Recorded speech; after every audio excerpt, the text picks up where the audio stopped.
Bonsoir à tous, je m'appelle Corinne, je suis étudiante en Allemagne, cycle licence et je fais cette vidéo pour pouvoir témoigner de la grâce du Seigneur dans mon année 2017. Ça a été une année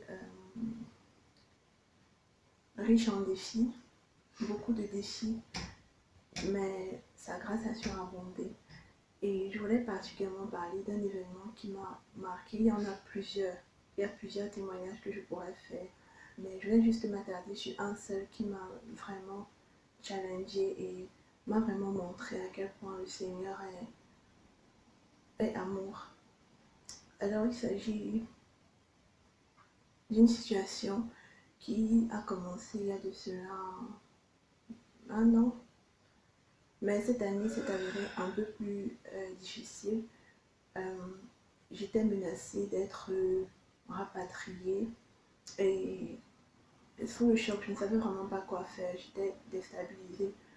Mais au milieu de tout ça, à un moment, lorsque j'ai voulu complètement me lamenter et laisser la peur m'envahir, euh, le Seigneur m'a juste fait comprendre que je devais rester calme et zen et vraiment lui faire confiance. C'était vraiment la première fois que je n'arrivais pas à m'inquiéter. Bon, pas la première fois, mais vous savez, lorsqu'il y a des événements très difficiles, l'être humain trouve normal de s'inquiéter. C'est normal en fait qu'on s'inquiète et qu'on se pose plein de questions.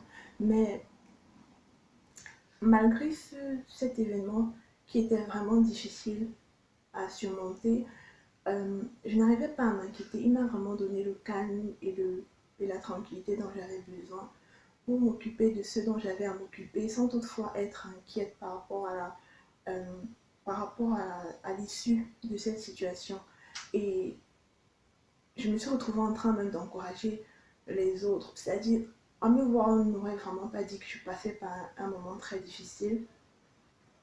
Et à la fin, bien sûr, tout s'est réglé, tout est devenu normal. J'ai eu mon permis de séjour. Même durant cette période même, je, je n'avais pas le permis de travail, mais il a pourvu et j'ai pu payer mes factures. Et le problème s'est réglé. Et aujourd'hui, tout est rentré dans l'ordre. Et je dis vraiment gloire à Dieu pour cela parce que cette année, j'ai pu encore expérimenter son amour, sa fidélité, sa miséricorde. Parce que, à vrai dire, tout ce qui m'est arrivé, c'était de ma faute. C'était dû à mes mauvais choix, les mauvaises fréquentations, dû à mon manque dû à mon ignorance.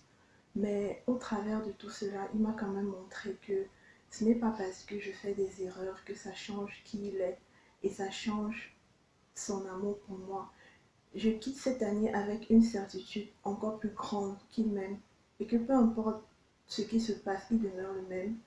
Avec, euh, comment dire, je quitte cette année étant guérie de l'inquiétude, c'est-à-dire après ça, il y a des événements qui se sont encore produits, mais je n'arrive vraiment plus à m'inquiéter, c'est juste comme ça, j'arrive plus. Lorsque le doute veut grandir en moi, tout ce que je fais, c'est prier deux fois plus. Je ne connais même plus comment rester et dire que je m'inquiète parce que j'ai tellement eu la conviction que l'inquiétude ne sert à rien. Donc, je suis vraiment zen par rapport aux situations qui arrivent et je sais que le Seigneur a le contrôle de tout. Certains pourraient se demander, oui, ok, j'ai traversé tout ça, j'ai été plus proche de Dieu, je l'ai expérimenté sur différents aspects. Où est la cadère dans tout ça? C'est là où je dis, vraiment, je suis très reconnaissante de faire partie de cette famille parce que tout commence par l'identité en Christ. Et si je ne connaissais pas quelle était mon identité, je n'aurais pas pu continuer parce que ma base n'aurait pas été solide. Et au travers de cette famille, j'ai grandi, je continue de grandir, d'apprendre, d'expérimenter. Et j'ai même rencontré des personnes avec qui je suis, auprès de qui je suis challengée, des personnes vraies et sincères. Et je suis entourée par des leaders qui m'aident à grandir dans ma foi. Donc, je suis vraiment reconnaissante pour cette année qui était difficile, certes, mais qui se termine avec le nom de Dieu encore plus glorifié. Et je vous souhaite à tous une très belle et heureuse fin d'année. Et tous ensemble une bonne et heureuse nouvelle année 2018. Bisous.